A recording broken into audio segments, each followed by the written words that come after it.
এই সাব্বির ওঠ, ওঠ বাবা, লেট হয়ে যাচ্ছে। হুম, বাবা একটু ঘুমাই না। তুই তো প্রতিদিন তাড়াতাড়ি উঠে যাস, আজ লেট করছিস কেন? বাবার এই কথাটা শোনার পরই সাব্বিরের একরাশ দুঃখ ভরা ফ্ল্যাশব্যাক মনে পড়ে গেল। পরশু রাতে সাব্বির আর সাব্বিরের বন্ধুরা সবাই মিলে একটা বিষয়ের জন্য খুব খুশি ছিল, তাই সাব্বির সবাইকে একটা রেস্টুরেন্টে ট্রিট দিচ্ছিল। ট্রিট দেওয়ার শেষ হলে সবাই যে যার মতো চলে যায়। সাব্বির বাইক নিয়ে বাসায় যাচ্ছিল, সামনে দিয়ে দুটো মেয়ে হেঁটে যাচ্ছিল। রাত তখন বেশি না, 8 কি 9টা বাজে। মেয়ে দুটো বোরখা পরেছিল, একজন প্রজাপতি বোরখা আর একজন কালো ঢিলে ঢালা বোরখা। মেয়ে দুটো সামনে ছিল আর সাব্বির পেছনে। তখনই মেয়ে দুটো একটা অটো ডাক দেয়। এ ভাইয়া যাবেন? অটোওয়ালা যাবে বললে মেয়ে দুটো উঠতে নিলে তখনই অটোওয়ালা মেয়েটার কাঁধের হ্যান্ডব্যাগটা নিয়ে ফুল স্পিডে অটো টেনে চলে যায়। সাব্বির অটোওয়ালার পিছু ধাওয়া করে বাইক নিয়ে অনেক চেষ্টার পর ওই ব্যাগটা পেয়েও যায়। সাব্বির ব্যাগটা ওই লোকের কাছ থেকে নিয়ে সেই জায়গায় আবারও আসে, বাট মেয়েগুলোকে পায় না। মেয়েটার ব্যাগ খুলতে যেও সাব্বির খোলে না। পরে অনেক চিন্তা ভাবনার পরে মেয়েটার ব্যাগ খোলে এবং একটা কলেজের বেতনের রিসিট পায়। হয়তো ওই মেয়ে দুটোর মধ্যে কারো হবে। রাতে বাড়িতে এসে সবটা বলে সাব্বির। বাবা, তুই খুব ভালো কাজ করেছিস, দেখিস মেয়েটি অনেক খুশি হবে। আশা করি। পরের দিন সাব্বির যখন ওই কলেজের সামনে বাইক নিয়ে দাঁড়িয়েছিল তখন একটা মেয়ে সাব্বিরের দিকে তেড়ে আসে। সাব্বির মেয়েটাকে আগে কখনো দেখেনি। হঠাৎ যদি আপনার দিকে কেউ তেড়ে আসে, তাও আবার একজন সুন্দরী মহিলা থুকু মেয়ে, তখন আপনার কেমন লাগবে? সাব্বির একটা মেয়ের আসার দিকে ভ্রু কুঁচকে তাকিয়ে থাকে। মেয়েটা এসে সাব্বিরের পাশে রাখা ব্যাগটা ছো মেরে নিয়ে নেয়। এই মেয়ে, এটা কি ধরনের অসভ্যতা? কেন, কি করলাম আমি যে আমাকে অসভ্য বলছেন? অসভ্য তো আপনি। আজব না, একে তো আমার ব্যাগ নিয়েছেন, তাও আবার আমাকে অসভ্য বলছেন। এটা আমার ব্যাগ, তাই আমি নিয়েছি। আপনি তো চোর। আমার ব্যাগ চোর? সবাই সাব্বিরের দিকে কেমন যেন হয়ে তাকিয়ে আছে। সবাই ওকে চোর ভাবছে। কি হলো বলেন, এটা আপনি কোথায় পেয়েছেন?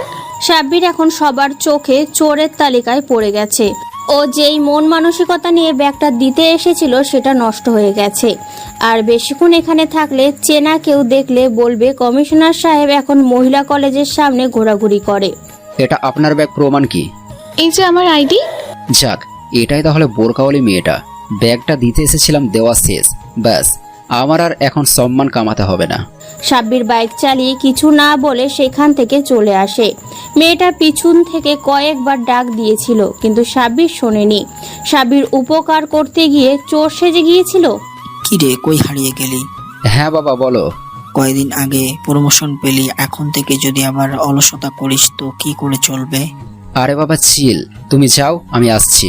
সাব্বির ফ্রেশ হতে চলে যায়। এতক্ষণে বলে ফেলি সাব্বিরের সংক্ষিপ্ত পরিচয়। নাম রাফসান আহমেদ সাব্বির, বয়স 23। দুনিয়ায় আপন বলতে কেবল বাবা আছে, মা ছোটবেলায় সাব্বিরকে জন্ম দিতে গিয়ে মারা যায়। বাকিটুকু পরে জানবেন। ফ্রেশ হয়ে নিচে এসে এই মেয়েটা, খাবার দাও। আইতাছি, খাড়াও। এত দেরি হয় কেন তোর? প্রতিদিন কি করিস সকাল সকাল? বমুই হইলাম ডিজিটাল, পুরাই মরটা। সকাল সকাল জাকিং করি। কি বলবি, জ্যাগিং? আরে ওটা জ্যাগিং না, জগিং। আর ওইটা কি বললি? মটাম? কার পোস্টমর্টম? আরে ভাই, মোর ইংলিশে এত ভুল ধরো কেন? ভুল করলে তো ধরবই, কথা বাদ দে। আজকে আমার নতুন কমিশনার পদে জয়েনিং, জানিস না? তাড়াতাড়ি খাবার নিয়ে আয়। হ ভাই, যাই, একটু খাড়াও। সাব্বির টেবিলে বসে পড়ে আর বাবা ও মিতা খাবার নিয়ে আসে। মিতা কে জানবেন না? মিতা হলো সাব্বিরের বাবার ড্রাইভারের মেয়ে। ওর বাবা অ্যাক্সিডেন্টে মারা যাওয়ার পর থেকে এখানেই থাকে। সাব্বির অনেক আদর করে, কাজের লোকের মতো কখনোই ব্যবহার করে না। খাবার খেয়ে সাব্বির ইউনিফর্ম পরে বের হয়, বাবাকে সালাম করে বেরিয়ে যায়। বাইরে গাড়ি দাঁড়িয়ে আছে। সেলাম সাহেব। তাড়াতাড়ি চালাও। স্যারের যা লাগতেছে না আজকে, একেবারে ঝাক্কাস। আরে এত পাম দিতে হবে না, আর আমি তো প্রতিদিন এমনই দেখাই, আজকে আবার কি দেখলে? Sir style. তাই নাকি? যাক, কেউ অন্তত স্টাইলের প্রশংসা করলো। ফাহিম গাড়ি চালাচ্ছে আর সাব্বির বসে আছে। আজকে কমিশনার অফিসের সামনে সবাই ফুল নিয়ে দাঁড়িয়ে আছে নতুন কমিশনারকে ওয়েলকাম জানানোর জন্য। ফাহিম গাড়ি চালিয়ে কমিশনার অফিসের সামনে আসে। অনেক পুলিশ দাঁড়িয়ে আছে সাব্বিরের অপেক্ষায়। ফাহিম গাড়ি থেকে নেমে দরজা খুলে দেয়। সাব্বির হিরোইক স্টাইলে গাড়ি থেকে নেমে আসে। তেমন কিছু বলার নেই সাব্বিরের ব্যাপারে। 5.8 ইঞ্চ হাইট, স্ত্রী করা পুলিশের ইউনিফর্ম আর কালো সানগ্লাস, একেবারে সিনেমার পুলিশদের মতো। অ্যাসিস্ট্যান্ট কমিশনার এগিয়ে আসে। অ্যাসিস্ট্যান্ট কমিশনার সহ সবাই সেলুট দেয়। Welcome sir. ধন্যবাদ। স্যার, আমরা ভেবেছিলাম কমিশনার স্যার হয়তো কোনো বয়স্ক লোক হবে, কিন্তু আপনি তো। কি বাচ্চা পোলাপান? না স্যার, আমি সেটা বলিনি। আরে আপনারা তো ভয়ে ঘামছেন, আমাকে ভয় পেতে হবে না। আমিও আপনাদের সাধারণ মানুষ, হয়তো পোস্টে আপনাদের বড় এতটুকুই। আরেকজন স্যার, আপনার মনোভাবের তুলনা হয় না। ফাহিম, গাড়ি থেকে ফাইলগুলো নিয়ে আসো। Okay sir. কমিশনার অফিসে সাধারণত অনেক পুলিশ থাকে। ইন্সপেক্টর রায়শা সাব্বিরকে তার কেবিন দেখিয়ে দেয়। স্যার, এটা আপনার কেবিন, কোনো প্রয়োজনে আমাদের ডেকে নেবেন। ওকে, আমাকে এখানকার সকল কেসের ডিটেলস আর সব গুন্ডা বদমাইশের লিস্ট দেবেন। Okay sir. একটু বাদে সাব্বির ফাইলগুলো ঘাঁটতে থাকে, আর কিছু কেস সাব্বিরের নজরে আসে, ওইগুলো চেক করতে থাকে। তখনই স্যার আমাকে সাহায্য করুন স্যার, আমার মেয়েকে বাঁচান। কথাগুলো বলে একজন বয়স্ক লোক ভেতরে চলে আসে, তার পিছনে কয়েকজন কনস্টেবল। কি হয়েছে কনস্টেবল? স্যার, এই লোককে আমরা অনেক আটকাতে চেয়েছি, কিন্তু ইনি কারো কথা শুনছেই না। বয়স্ক লোক, তাই গায়ে হাতও দিতে পারছি না। ইনার গায়ে হাত তুলবেন? ইনি আপনার চেয়ে বয়সে কত বড়? আমার বাবার বয়সী হবে স্যার। তাহলে আপনার বাবার গায়ে যদি কেউ হাত তোলে তখন আপনার কেমন লাগবে? সরি স্যার, আসলে আমি কোনো এক্সকিউজ শুনতে চাইনি। নেক্সট টাইম এরকম হলে আমার থেকে খারাপ কেউ হবে না। চাচা, আপনি বসুন। এই, ওনাকে পানি দাও। জি স্যার, দিচ্ছি। বয়স্ক লোককে পানি দিলে উনি এক চুমুকে পানিটা খেয়ে নেয়। এবার বলুন, আমি আপনাকে কিভাবে সাহায্য করতে পারি? বাবা, তোমার মতো অফিসার আমি আজ পর্যন্ত দেখিনি। আসলে হয়েছে কি, বলুন চাচা, কোনো সমস্যা নেই। আমি আমার সাধ্যমতো আপনাকে সাহায্য করব। আমি একজন রিয়েল এস্টেটের বিজনেসম্যান। এই শহরে আমার অনেক প্রপার্টি আছে। কিছুদিন আগে কয়েকজন লোকাল মাফিয়া আমার কাছে আসে এবং বলে যে আমার নতুন কেনা বিল্ডিংটা ওদের নামে লিখে দিতে। আমি না করি, তাই আজকে আমার পুরো ফ্যামিলিকে তুলে নিয়ে গেছে। আপনার কাছে কোনো ফোন আসেনি মুক্তিপণের টাকা চেয়ে? না বাবা, আমি গেছিলাম ওদের কাছে। আমি বলেছি যে ওই বিল্ডিংটা ওদেরকে দিয়ে দিব, কিন্তু ওদের এখন আমার পুরো প্রপার্টি চাই। আবার বলছে যে আমার মেয়ের সাথে কুকীর্তি করে নেটে ভিডিও ছেড়ে দেবে। ওরা এখন কোথায়? ওরা এখন এই জায়গায় একটি পরিত্যক্ত বাড়িতে আছে। সাব্বির সাথে সাথে কয়েকজন ইন্সপেক্টর আর কনস্টেবলকে ডাক দেয়। গাড়ি নিয়ে অমুক জায়গায় চলে আসে। গাড়ি থেকে নেমে সাব্বির পিস্তলটা বের করে নেয় আর চাচাকে সাথে নেয়। ভেতরে গিয়ে সাব্বির দেখে দুটো ছোট বাচ্চাকে আর একজন মহিলাকে পিলারের সাথে বেঁধে রাখা হয়েছে। মনে হচ্ছে এদেরকে মারা হয়েছে, আর একটি মেয়ে বয়স্ক লোকটির মেয়েকে কয়েকজন টিচ করছে। বড় ভাইয়া, কি অবস্থা? কে রে তুই? আর এখানে আসার সাহস কি করে হয়? আরে বুড়ো, তোকে না বলছিলাম পুলিশ খবর দিতে? না, তোর তো অনেক সাহস। ঠাস ঠাস করে থাপ্পড় পড়ে ওই গুন্ডাগুলোর গালে। সবাই হতবাক হয়ে চেয়ে আছে, সবার চোখ এখন সাব্বিরের ওপর। কি করে বয়স্ক লোকদের সম্মান করতে হয় জানিস না?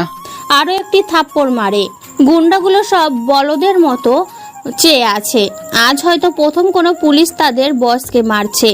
তোকে তো আমি বলেই পিস্তলে হাত দেয় গুন্ডাটি।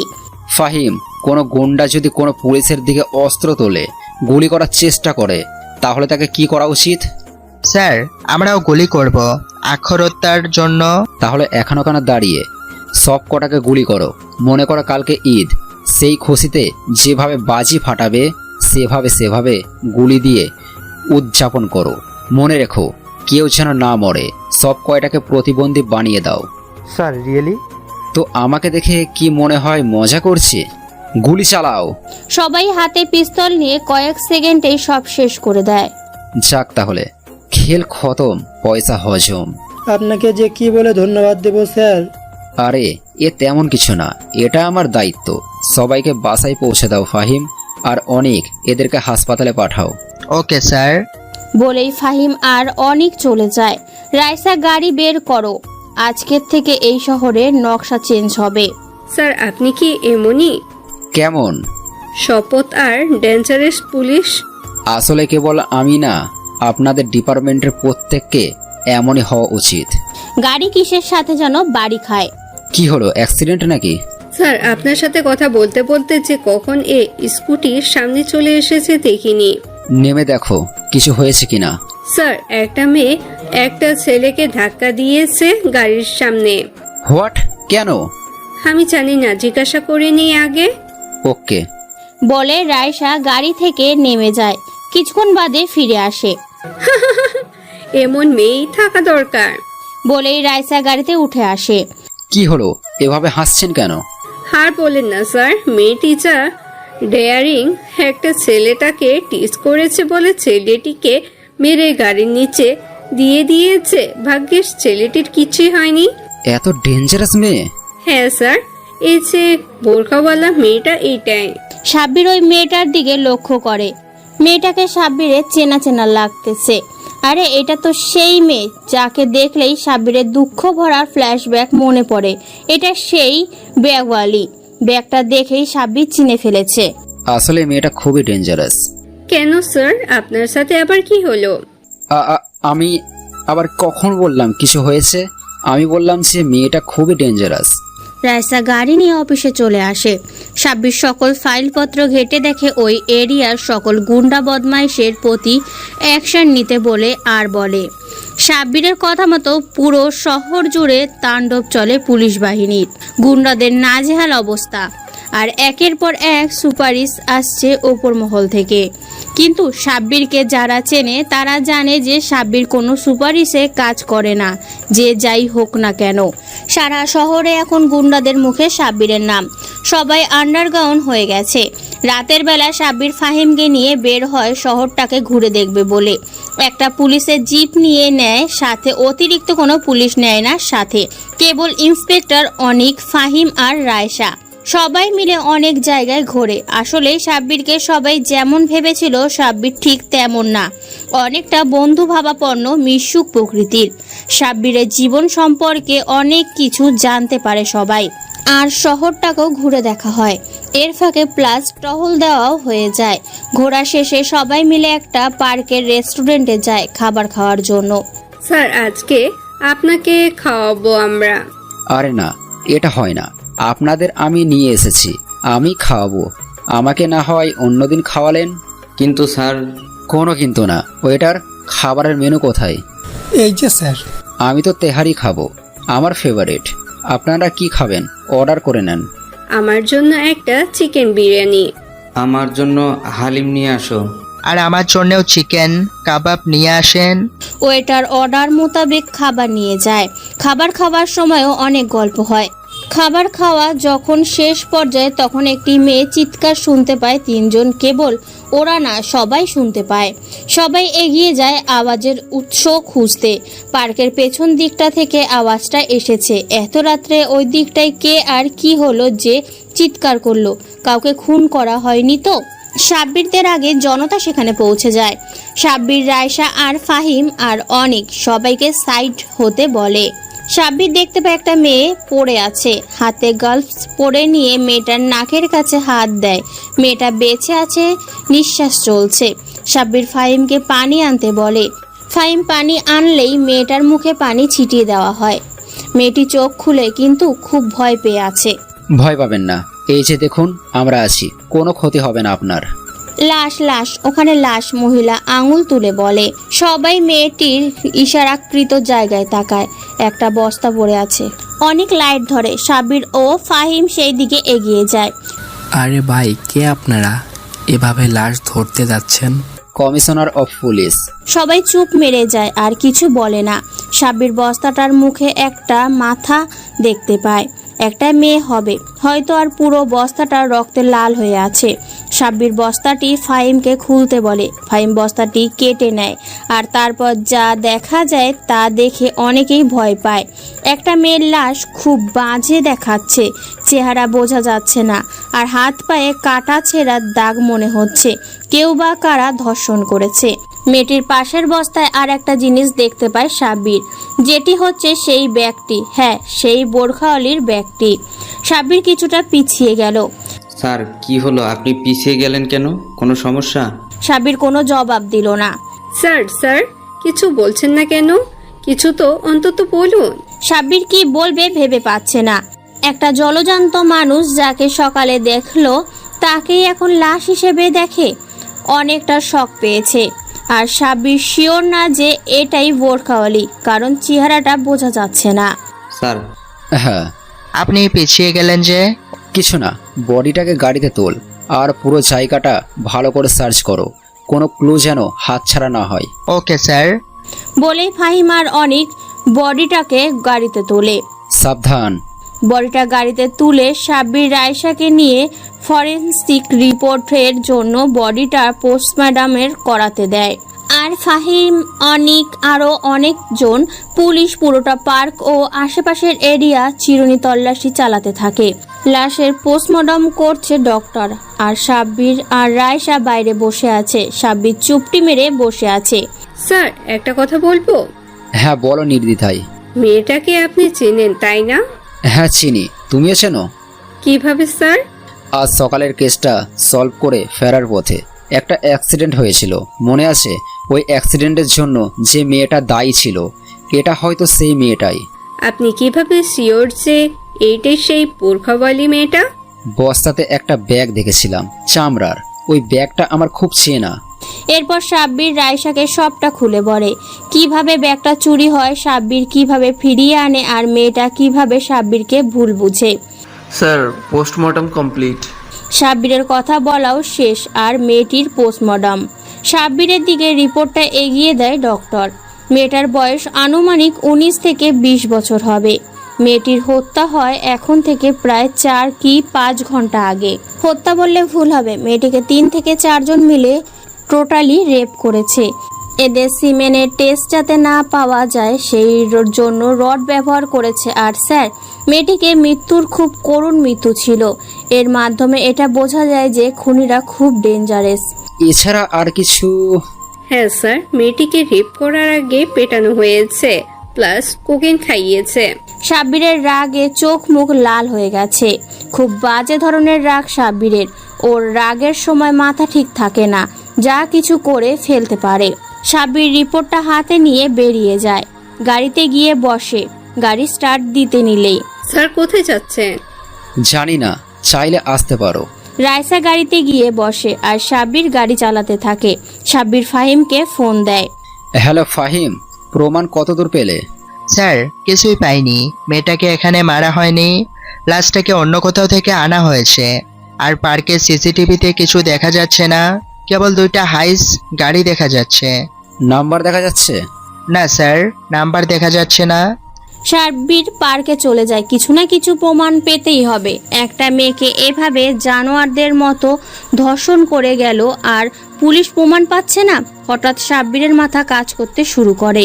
ফাহিম, এই এলাকায় সিসিটিভি কভারেজ আছে? হ্যাঁ স্যার, আবাসিক এলাকা, তাই মোটামুটি সব জায়গাতেই সিসিটিভি ক্যামেরা লাগানো আছে।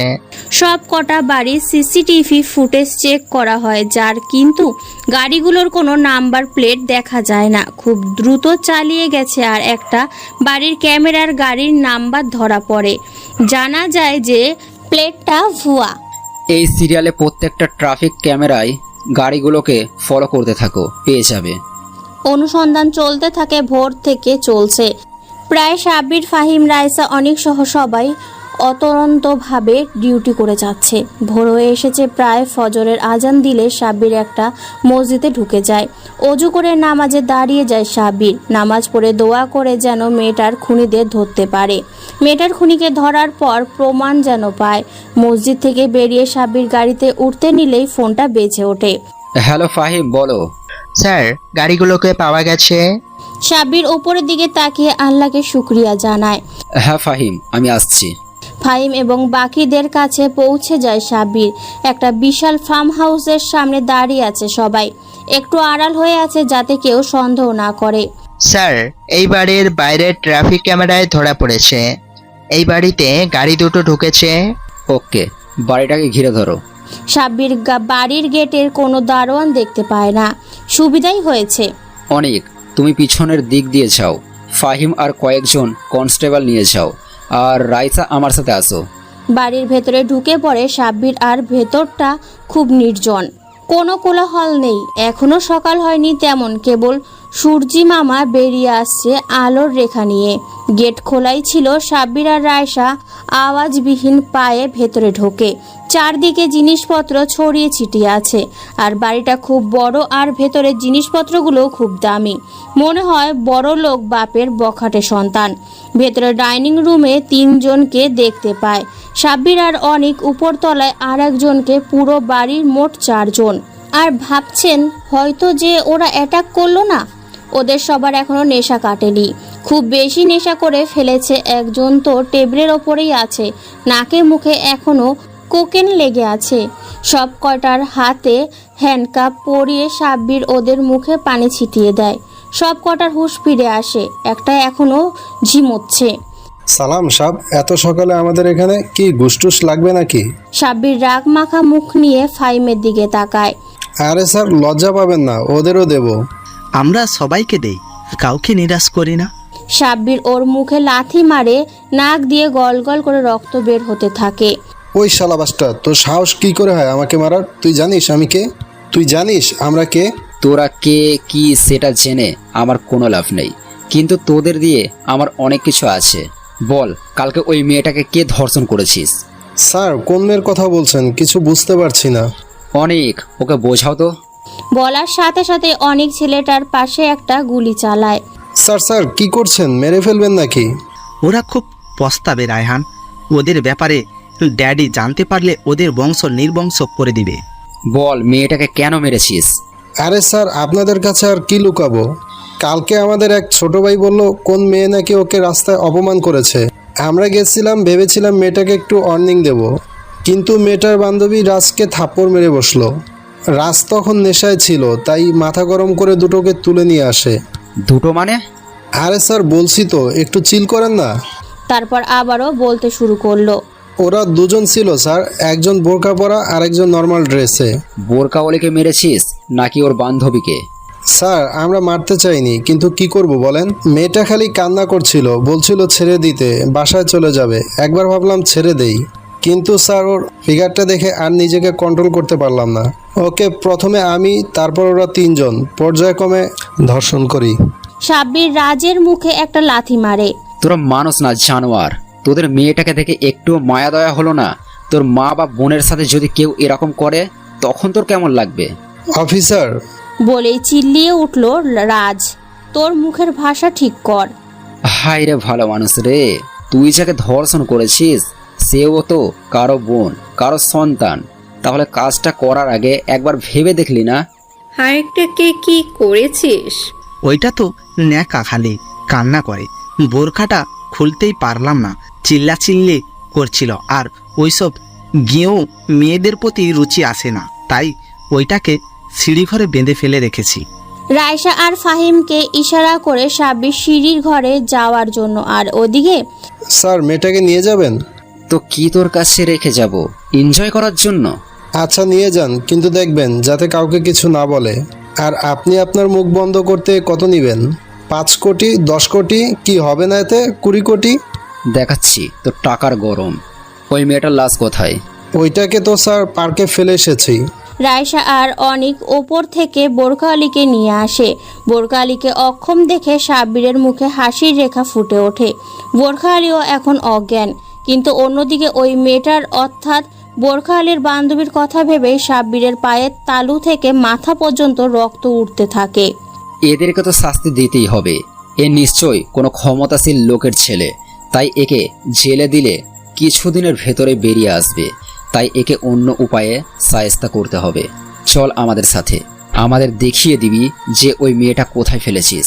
চলুন স্যার, আর আপনি খুব ভালো, আপনাকে সন্তুষ্ট করার দায়িত্ব আমাদের। হ্যাঁ হ্যাঁ, আমি তো সন্তুষ্ট হবই, আর তোদেরও সন্তুষ্ট করব। মানে তোদেরকে বেকুসুর খালাস করে দিব, মুক্ত করে দিব। ফাহিম, অনিক, রায়সা সহ সবাই তাকিয়ে আছে সাব্বিরের দিকে, কেননা ওই মেয়েটির লাশ তো পাওয়া গেছে। তাহলে কি করতে চলেছে সাব্বির ওদের দিয়ে? আর সাব্বির এদের সাথে এত তাল মেলাচ্ছে কেন? সাব্বিরও কি তাহলে অন্য পুলিশদের মতো? সাব্বির 4 জনকে গাড়িতে তুলে নেয় আর বোরখা আলীকে আরেকটি গাড়িতে করে রাইসার সাথে ওর বাড়িতে পাঠিয়ে দেয়। ওদের 4 জনকে নিয়ে একাই চলে যায়।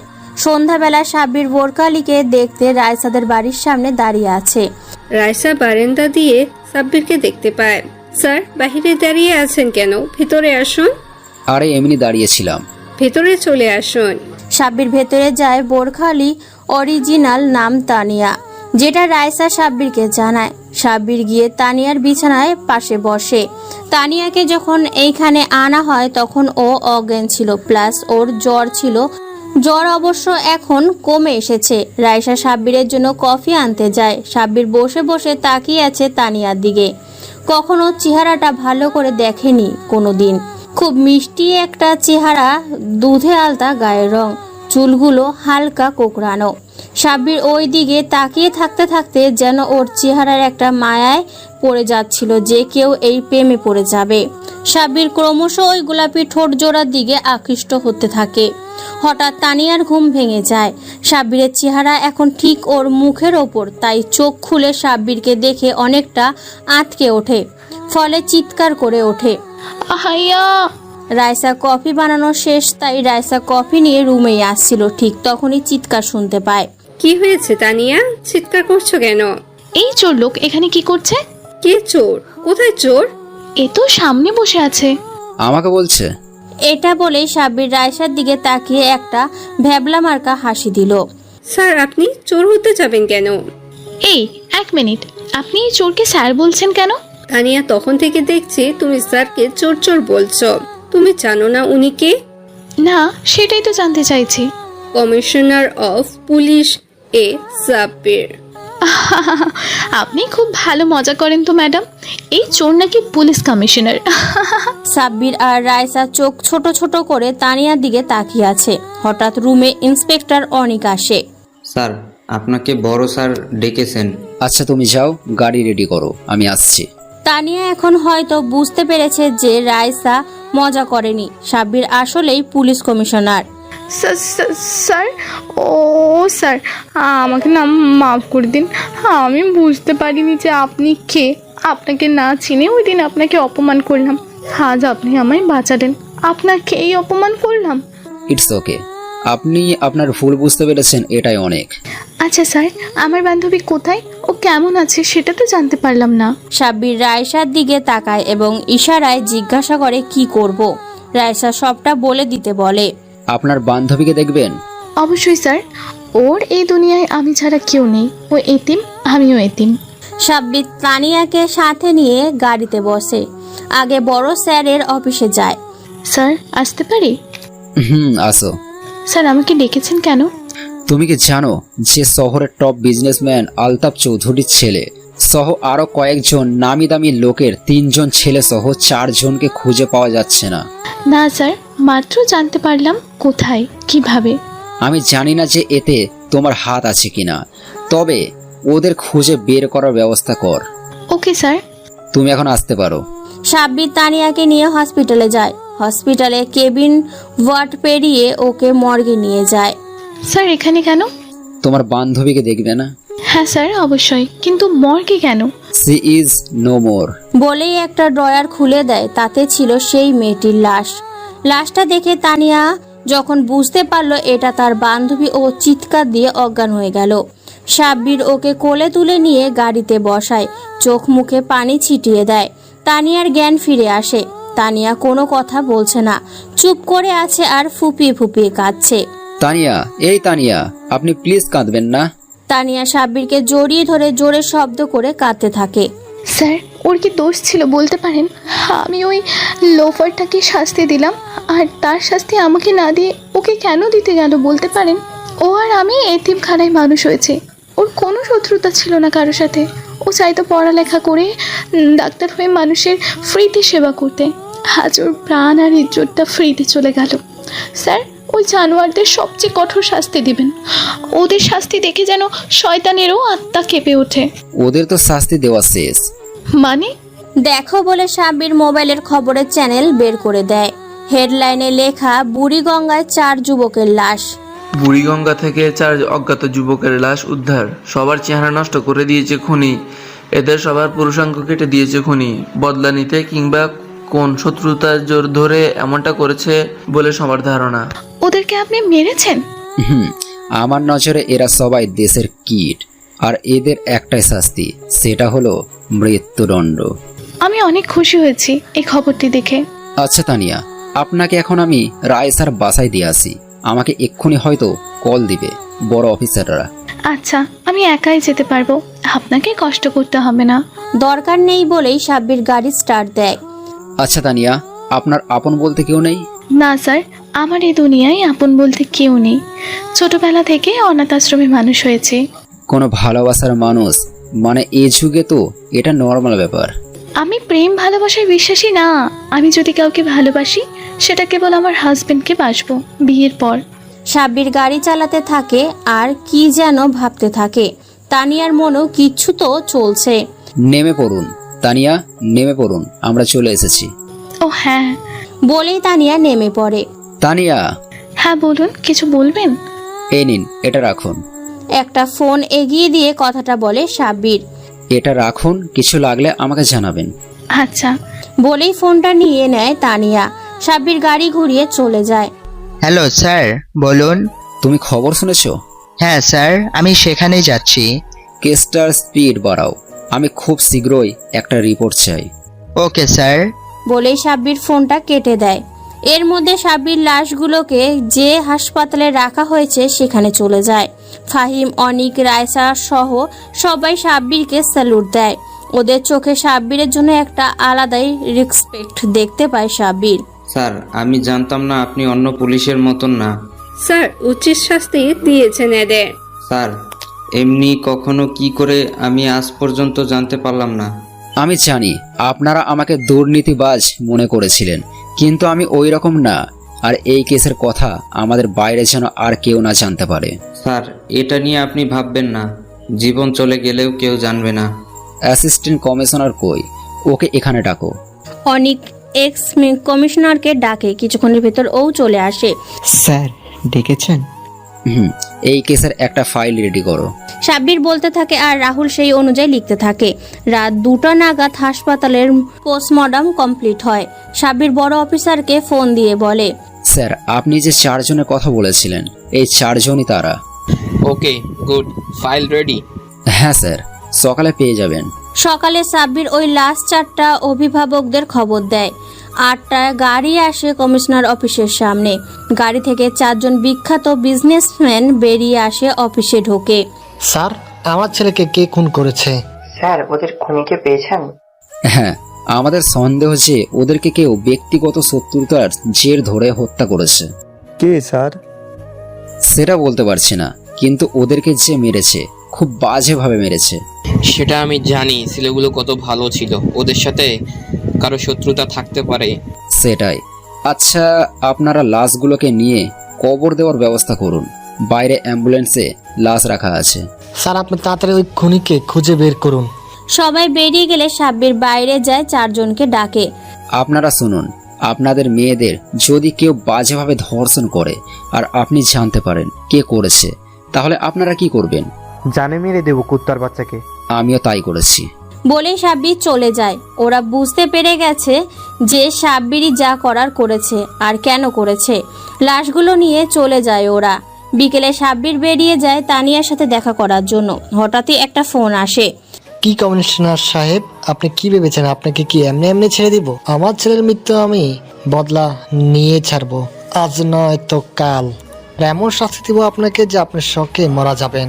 বলেই ফোনটা কেটে দেয়। সাব্বির জানে যে পুলিশের চাকরি করা আর মৃত্যু সাথে নিয়ে ঘোরা একই কথা। সাব্বির এসব ভয় পায় না। সাব্বির এসব তোয়াক্কাও করে না। তানিয়াদের বাড়ির মানে রায়সার বাড়ির সামনে দাঁড়িয়ে আছে। হঠাৎ একটা বাইক এসে প্রচণ্ড স্পিডে সাব্বিরের বুকে ছুরি মারতে নিলে সাব্বির ঘুরে যায় আর সেটা হাতে লাগে। হাতে অনেকটা কেটে যায়। তানিয়া বারান্দায় এসে এই দৃশ্য দেখতে পেয়ে ছুটে আসে। সাব্বিরের হাত দিয়ে প্রচুর ব্লিডিং হচ্ছে, হাতের অনেকটা অংশ কেটে গেছে। তানিয়া তাড়াহুড়োতে আসতে গিয়ে সাব্বিরের সামনে থাকা একটা ইটের টুকরোর সাথে হোঁচট খায় এবং সোজা সাব্বিরের ওপরে গিয়ে পড়ে। তানিয়া পড়ার সময় চোখ বন্ধ করে নিয়েছিল। চোখ খুলে দেখে সাব্বিরের ওপরে লেপ্টে আছে, আর ওর ঠোঁট দুটো সাব্বিরের ঠোঁটের দুটোতে লেগে আছে, ঠিক অনেকটা লিপ কিস করার মতোই।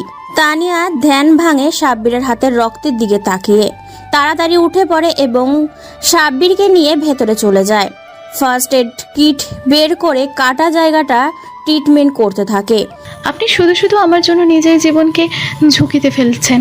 কে বলছে যে আমি নিজের জীবনকে ঝুঁকিতে ফেলছি? আমি তো আমার জীবন বাঁচাচ্ছি। মানে আপনার জীবন মানে? অনেক লম্বা কাহিনী, পরে একদিন বলবো, সময় হলে, ঠিক আছে? আচ্ছা, বাইকে কি ছিল যে আপনাকে আক্রমণ করলো? যাদের মেরেছি তাদের লোক হতে পারে, কিংবা আমার পুরানো শত্রুদের মধ্যেও কেউ হতে পারে। আপনার এত শত্রু? হ্যাঁ, অনেক। আচ্ছা, আমি তাহলে আজ আসি, আর 2 জন পুলিশ পাঠিয়ে দিতেছি, ওরা তোমাকে প্রোটেকশন দেবে। বলেই সাব্বির বেরিয়ে চলে আসে। একটা ফোন দেয় কাকে যেন। হ্যালো, তুই জানিস একটু আগে আমার উপর অ্যাটাক হয়েছিল? কি? কে করেছে ওটা? আমি জানি না, তবে বাইকার ছিল। আলতাপের লোক নাকি অন্য কেউ? সেটা বলতে পারবো না, কিন্তু আলতাপ যদি আমার আসল পরিচয় জেনে যায় তবে কিন্তু সমস্যা হবে। আমাদের মিশন শুরু হবার আগে শেষ হবে। সেটা নিয়ে তুই ভাবিস না, যতদিন পুলিশের ছদ্মবেশে আছিস ততদিন কেউ তোকে চিনবে না। আর ভাবির কি খবর, তোকে চিনতে পেরেছে? না রে, সেই কত বছর পর খুঁজে পেলাম, এখন আবার আমাকে চিনে না। দুঃখ করিস না, ভাবিকে যখন একবার পেয়েছিস সবটা ঠিক হয়ে যাবে। ফোন কেটে গেছে। সাব্বির কমিশনার অফিসে চলে আসে, এসে কিছু পুলিশ পাঠায় তানিয়ার কাছে। স্যার, আপনার হাতে ব্যান্ডেজ? এ তেমন কিছু না, জাস্ট একটু আঘাত লেগেছে বাস। স্যার, এটা তো সামান্য আঘাত না, তাহলে আপনি মিথ্যা বলছেন কেন? সাব্বির বলে দেয় যে কিভাবে হামলা হয় ওর ওপর। রাইসা সাব্বিরকে সাবধানে থাকতে বলে। সাব্বির রাতে বাসায় যায়, কারেন্ট নেই বাসায়। দরজায় ধাক্কাচ্ছে সাব্বির ঠক ঠক ঠক করে, কিন্তু কেউ দরজা খুলে দিচ্ছে না। সাব্বির আরও কয়েকবার দরজায় বাড়ি দেয়, কিন্তু খুলে দেয় না। সাব্বিরের টেনশন বাড়তে থাকে যে কেউ আবার কিছু করে দেয়নি তো। সাব্বির পেছনে যায় রানিং নিয়ে দরজা ভাঙবে বলে, কিন্তু তার আগে মিতা দরজা খুলে দেয়। মিতার চেহারা দেখে সাব্বির ভয়ে চিৎকার দেয়। মিতা হাতে একটা মোম আর চেহারা সাদা সাদা কি যেন। সাব্বিরের চিৎকার শুনে মিতাও একসাথে চিৎকার দেয়। সাব্বিরও চিৎকার দেয়। আরে ভাই, চিল্লাও কেন? আরে মিতা, তুই? আমি তো ভাবছিলাম পেতনি টেতনি হবে হয়তো। আরে ভাই, তুমি আমার পেতনি বলতে পারলা?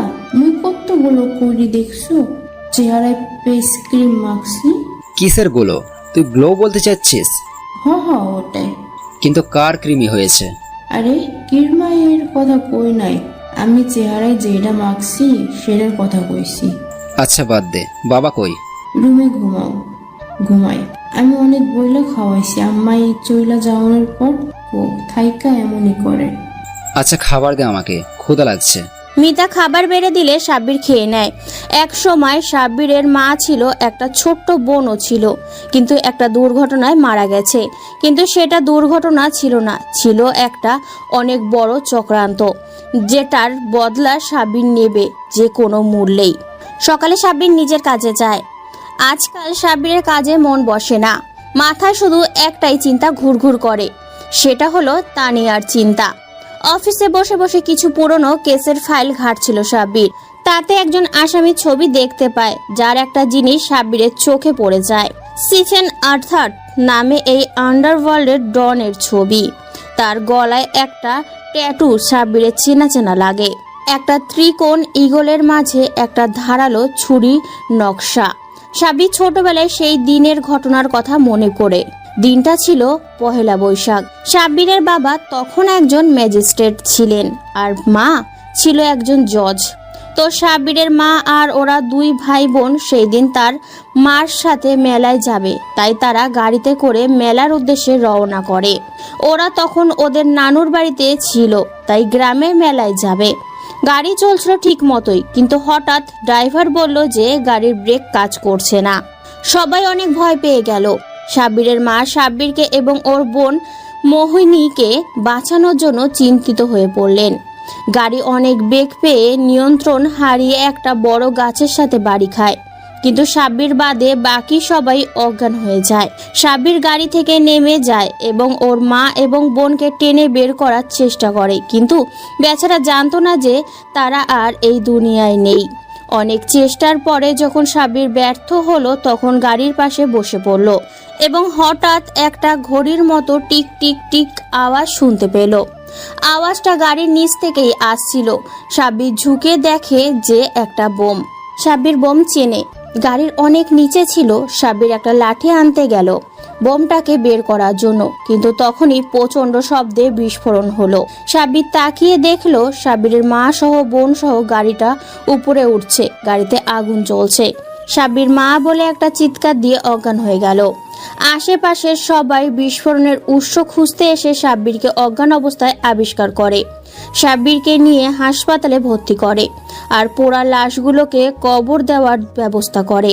সাব্বিরের বাবা খবর পেয়ে ছুটে আসেন। সব শেষে হাসপাতালে যান সাব্বিরের কাছে। সাব্বিরের তখন জ্ঞান ফিরে এসেছিল। সে তার রুমের বাইরেই কারো কথার আওয়াজ শুনতে পায় এই রকম, বস ওই মহিলা তো মরে গেছে, ওর একটা ছেলে বেঁচে আছে। না বস, ছেলেটা কিন্তু জানে না কিভাবে হয়েছে, সবাই অ্যাক্সিডেন্ট ভাবছে। আচ্ছা বস, চলে আসছি। সাব্বির সেই শরীর নিয়েই উঠে যায় দেখার জন্য কে অ্যাক্সিডেন্ট নিয়ে কথা বলছে। তখন দরজার দিকে একটা লোককে দেখতে পায় যার গলায় এই ট্যাটু ছিল। সাব্বির সে থেকে এই লোকের খোঁজ করছে, আজ পেয়েও গেল।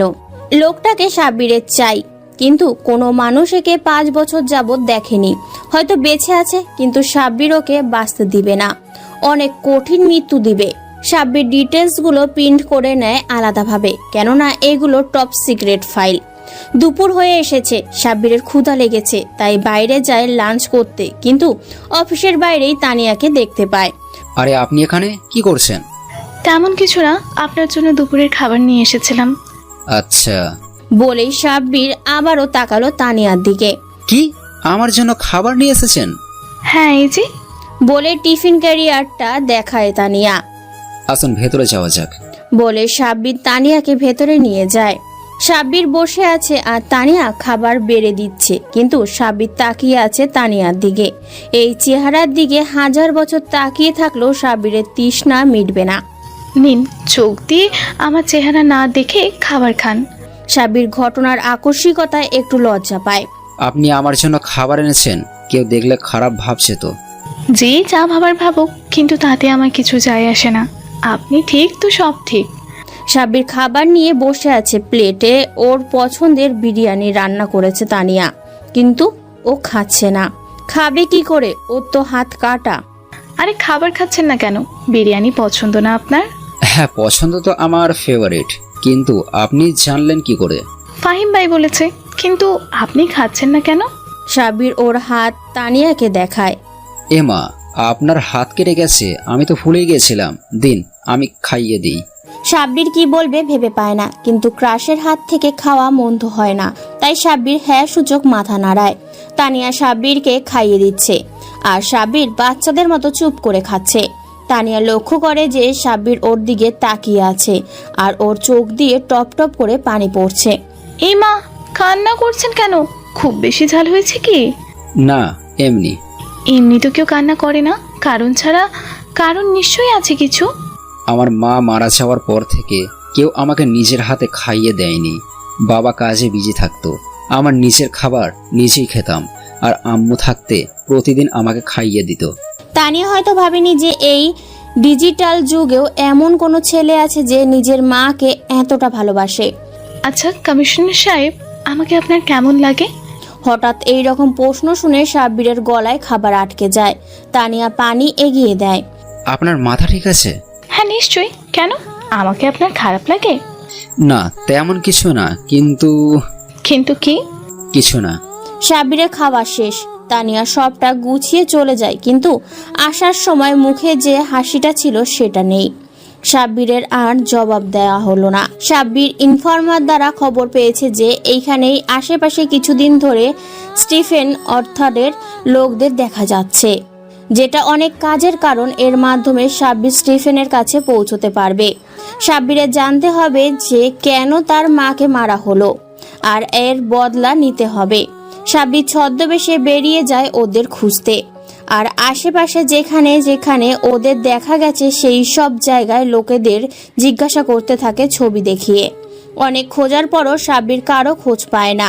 সাব্বিরের মাথা ধরে যায় খুঁজতে খুঁজতে, তাই ও চা খাওয়ার জন্য একটা চায়ের দোকানে যায়। চা খেয়ে বসেছিল, সাইডে খামের ভেতরে ছবিগুলো ছিল। হঠাৎ একটা বাতাসে সেইগুলো অনেক দূরে গিয়ে পড়ে। সেইগুলো আনতে গেলে দেখতে পায় যে ছবিগুলো খাম থেকে বের হয়ে গেছে। ছবিগুলো একটা একটা করে সংগ্রহ করছিল, তখনই সাব্বিরের সাথে একটা লোকের ধাক্কা লাগে। সাব্বির ছবিগুলো তুলতে মনোযোগ দেয়, কিন্তু হঠাৎই একটা ছবি সাব্বিরের চোখ পড়ে, যেটা অবিকল একটু আগে ধাক্কা খাওয়ার লোকটার মতনই দেখতে। সাব্বিরের বুঝতে বাকি রইল না এটাই সেই লোক যাকে সাব্বির খুঁজছে। সাব্বির লোকটার পিছু নেয়। লোকটা হাঁটতে হাঁটতে রাস্তায় চলে আসে আর সেখান থেকে একটা গাড়িতে উঠে পড়ে। সাব্বির পিছু নিতে থাকে। অনেক দূর যাওয়ার পর সাব্বির সামনে থেকে গাড়িটা মিলিয়ে যায়। সাব্বির গাড়ি থেকে নেমে খুঁজতে থাকে চারদিকে। একটা হোটেলের সামনে দেখতে পায় লোকটাকে। লোকটা হোটেলে ঢুকে যায় আর সাব্বিরও। একটা রুমে ঢুকেছে লোকটি। সাব্বির দরজায় কান পাতে, কিছু শোনা যাচ্ছিল না, তাই সাব্বির কৌশলে দরজা খুলে ফেলে। কিন্তু ভেতরে ঢুকতেই দেখতে পায় যে লোকটা পিস্তল হাতে নিয়ে দাঁড়িয়ে আছে গান পয়েন্টে। সাব্বির, এই কে তুই? হ্যাঁ, এতক্ষণ ধরে পিছু নিচ্ছিস, এখন এখানে চলে এসেছিস? সামনে পিস্তল, তবুও সাব্বির বলতে থাকে, আমি এমনি আপনার পিছু নিচ্ছি না, আপনার বসের সাথে আমার একটা জিনিস নিয়ে ডিল করার ইচ্ছা আছে। কে আমার বস? আমি কারোর জন্য কাজ করি না। আর তুই কি ডিল করতে চাস? ড্রাগ ডিলিং, 200 কোটি টাকার। লোকটা কিছুক্ষণ সাব্বিরের দিকে তাকিয়ে থাকে, হয়তো ভেবে দেখছে। কি বিশেষ আছে তুই যে এই জন্যই এসেছিস? আপনি বিশ্বাস করতে পারেন আমাকে, আমি অনেক বড় ড্রাগ ব্যবসায়ী, কিন্তু কিছু সমস্যার কারণে আমি মাল কিনতে পারছি না কারো থেকে, তাই আপনার কাছে এসেছি। লোকটা হয়তো সাব্বিরকে বিশ্বাস করতে শুরু করেছে, তাই পিস্তল নামিয়ে নেয়। আচ্ছা তুই এখন যা, কালকে বসের কাছে নিয়ে যাব তোকে। আচ্ছা ভাই, অনেক বড় উপকার করলেন। ফ্রিতে কিছুই হয় না, কমিশন দিতে হবে। আরে তোকে খাওয়াচ্ছি, কমিশনারের কাছ থেকে কমিশন খাওয়ার শখ উতরে যাবে। হ্যাঁ ভাই, অবশ্যই, আপনি আমার কাজটা করতে পারলে 10% কমিশন দেব আপনাকে। আচ্ছা এখন যা, কালকে আসিস। সাব্বির হোটেল থেকে বেরিয়ে যায়, একজনকে ফোন দেয়। হ্যালো, কালকে রেডি থাকিস, ওই শালাকে পেয়েছি, আমি তোকে ঠিকানা বলবো, তুই চলে আসিস। সাব্বির বাড়িতে চলে যায়, কিন্তু ভালো করে দেখে নেয় যে কেউ পিছু নিচ্ছে কিনা। সাব্বির কি জিনিস, ওর আসল কাজ উদ্দেশ্য কেউ জানে না, ওর বাবাও না, একজন ছাড়া, যেটা হলো যার সাথে ফোনে কথা বলল। সকালে সাব্বির গাড়ি নিয়ে কমিশনার অফিসে যাবে, তখনই একটা মেয়ে আসে সাব্বিরের সাথে দেখা করতে। সাব্বির মেয়েটিকে দেখে অবাক, পুরনো স্মৃতিগুলো নাড়া দিয়ে ওঠে। 5 বছর আগে কলেজের 2য় বর্ষের ছাত্ররা গেটের ভাঙচুর করছে। তোমরা কেন এমন করছো? ভাঙচুর করে কি হবে? তোমাদের নামে থানায় মামলা করতে বাধ্য হব, বলে দিলাম। যা খুশি করেন, আমরা থামবো না, এর বিচার আমরা করেই ছাড়বো। আর সাব্বির ভাইয়ের আসার আগে পর্যন্ত কেউ এখান থেকে বের হবে না, আপনিও না। তখনই গেটের বাইরে 30 থেকে 40টার মতো বাইক আসে হর্ন বাজাতে বাজাতে। সবার সামনে একটা কেটিএম বাইক, তার পিছনে 4টে বাইক, আর তার পিছনে বাকি 25টা বাইক। গেটের সামনে পুরো জায়গাটা ব্লক হয়ে গেছে ভিড় আর বাইকের জন্য। প্রিন্সিপাল সহ কলেজের প্রফেসররা গেটের ভেতরে দাঁড়িয়ে আছে, আর গেট আটকে রেখেছে ছাত্ররা। তার মধ্যে সবার সামনে থেকে কেটিএম থেকে একটা ছেলে নামলো, পরনে ছেঁড়া ফাটা প্যান্ট, জিন্সের শার্ট আর কালো সানগ্লাস। এই হচ্ছে সাব্বির, যার জন্য সবাই অপেক্ষা করছে। কলেজের স্টুডেন্ট ইউনিয়নের লিডার। একটা সিগারেট বের করে মুখে নিল সাব্বির, বাইকের সাথে হেলান দিয়ে সিগারেট টানছে। ভাই আপনি এসেছেন, এদের একটা বিহিত করুন। সাদ হচ্ছে ফার্স্ট ইয়ারের ছাত্র। সাব্বিরের বাম হাত সেই লেভেলের তেরা, কাউকে টাইম দেয় না, সামনে যেই থাকুক না কেন সেটা পরে দেখে, আগে অ্যাকশন নেয়। কিন্তু সাব্বিরের কথার ওপরে কোনো কথা বলে না। এতক্ষণে সাব্বির মুখ খুলল। কি হয়েছে সেটা পুরোটা খুলে বল, বিস্তারিত। ভাই আপনার অনুপস্থিতিতে আমাদের ইংলিশ প্রফেসর 2য় বর্ষের লিজাকে ক্লাসরুমে একা পেয়ে রেপ করার চেষ্টা করে, কিন্তু তার আগেই কয়েকজন তাকে ধরে ফেলি এবং পিটিয়ে গাছের সাথে রক্তাক্ত করে বেঁধে রেখেছি। এখন কি করব বলেন ভাই? সিগারেটের টান দিতে দিতে সাব্বির বলে, ওকে তো মেরেছিসই তো, এখন পুলিশে দিয়ে দে। ভাই ওকে মেরে ফেলা উচিত। সাদ, আমি যা বলছি তাই কর। মেয়েটির কোনো ক্ষতি হয়নি, তাই জেলেও ওর উপযুক্ত শাস্তি পাবে। আর ভুলে যাস না আমরা ছাত্র। জি ভাই। এই তোরা গেট খোল, ওই লুচ্চাটাকে বের করে থানায় নিয়ে চল। সাব্বির ঝামেলা মিটমাট করে ক্যাম্পাসের পুকুর পাড়ে বসে বসে আড্ডা দিতে থাকে। নীল ও আরিয়ানের সাথে ততক্ষণই কিছু মেয়ের আওয়াজ শুনতে পায়। আরে কে রে এই সাব্বির? আজকে দিনটাই মাটি করে দিল, কলেজের প্রথম দিন। আর আজকে কলেজে ঢুকতে ঢুকতেই দুপুর হয়ে গেল। আরে ফালতু বকছিস কেন? ও তো আমাদের ভালোর জন্য কাজ করে। আজ ওই লোকেরা না থাকলে একটা মেয়ের ইজ্জত চলে যেত। হ্যাঁ, সেটাও ঠিক। ছেলেটাকে বখাটে মনে হলেও অতটাও খারাপ না। সাব্বির দেখতে আসে যে কারা ওর নামে এত গুণগান গাইছে। মেয়েগুলোকে দেখতে পায় সাব্বির। সাব্বির মেয়েগুলোর দিকে এগিয়ে যেতে থাকে। সব কটা মেয়ে ভয় পেতে শুরু করে। সাব্বির ভালো হলেও ওকে আর ওর কাজকর্ম দেখে যে কেউ ওকে ভয় পায়। কলেজের প্রিন্সিপাল সহ সবাই, এমনকি নেতারাও। সাব্বির এক পা এগোলে মেয়েগুলো এক পা পিছিয়ে যাচ্ছে। এক পা দুপা করতে করতে সবার দেয়ালে পিঠ ঠেকে যায়। সাব্বির এগিয়ে গেলে সবাই চোখ বন্ধ করে ফেলে। একটু পরে সবাই চোখ খোলে। সবাই দেখতে পায় যে সাব্বির দেয়ালে হাত দিয়ে তানিয়ার চোখের দিকে তাকিয়ে আছে আর মুচকি হাসছে একেবারে চোখ থেকে চোখ। কলেজের মেয়েদের অনেকেই ভিড় জমিয়েছে এইটা দেখার জন্য, কারণ সাব্বির মেয়েদের পাত্তা দেয় না। আজ নাকি সে একটা মেয়ের চোখের দিকে তাকিয়ে হাসছে। সাব্বিরের সাথে যারা ছিল তারাও, নীল, আরিয়ান, ওরা বলদ হয়ে গেছে সাব্বিরের কাজ দেখে, কারণ ওরা ভাবেনি সাব্বির এমন কিছু করবে। আর সাব্বির কখন কি করে সেটা ওরাও জানে না, এত ভালো বন্ধু হওয়া সত্ত্বেও। তানিয়া এক দৃষ্টিতে তাকিয়ে আছে সাব্বিরের চোখের দিকে, আর সাব্বির তানিয়ার। তানিয়া প্রথমে ভয় পেলেও এখন আর পাচ্ছে না, কারণ এই চোখে তানিয়া ভালোবাসা ছাড়া আর কিছুই দেখতে পাচ্ছে না। কিন্তু সেটা কি আদৌ তার জন্য? সাব্বিরের চেলাপেলারা চিঠি দিচ্ছে সবাই। সাব্বির এবার তানিয়ার সাইড থেকে হাত সরিয়ে নেয় আর চলে যায়। যাওয়ার আগে হাত দিয়ে কি যেন একটা ইশারা করে, যেটা তানিয়া বুঝতে পারে না। তানিয়া ক্যাম্পাসে প্রবেশ করে। ক্লাসে যাওয়ার সময় করিডোরে সবাই ওকে আর চোখে দেখছিল, যেটা তানিয়াকে ভাবাচ্ছিল। আসলে সাব্বির যেটা করেছে একটু আগে, সেটার জন্য আর অনেক মেয়েই শত্রু হয়ে গেছে ইতিমধ্যে তানিয়ার, কারণ সবাই তানিয়াকে হিংসা করছে। স্যার ক্লাস নিচ্ছে, সবাই ক্লাস করছে। হঠাৎ দরজার সামনে সাব্বির চলে আসে। আরে সাব্বির যে, তো আজ কি মনে করে ক্লাসের সামনে? তেমন কিছু না স্যার, ক্লাস করব তাই। এ কথা বলার সাথে সাথেই সবাই সাব্বিরের দিকে এলিয়েন দেখার মতো তাকিয়ে রইল। স্যার বিশ্বাস করতে পারছে না সাব্বির ক্লাস করবে। আসলে ক্লাস করবে তুমি, নাকি আমি ভুল শুনছি? না স্যার, ক্লাস করব। বিশ্বাস হচ্ছে না। আরে যখন ক্লাস করতে চায় না তখন কিছু বলেন না। এখন ক্লাস করতে চাইছি আর এত প্রশ্ন করছেন। করব না ক্লাস, আপনি ওদেরই ক্লাস করান। আরে আমি সেটা কখন বললাম?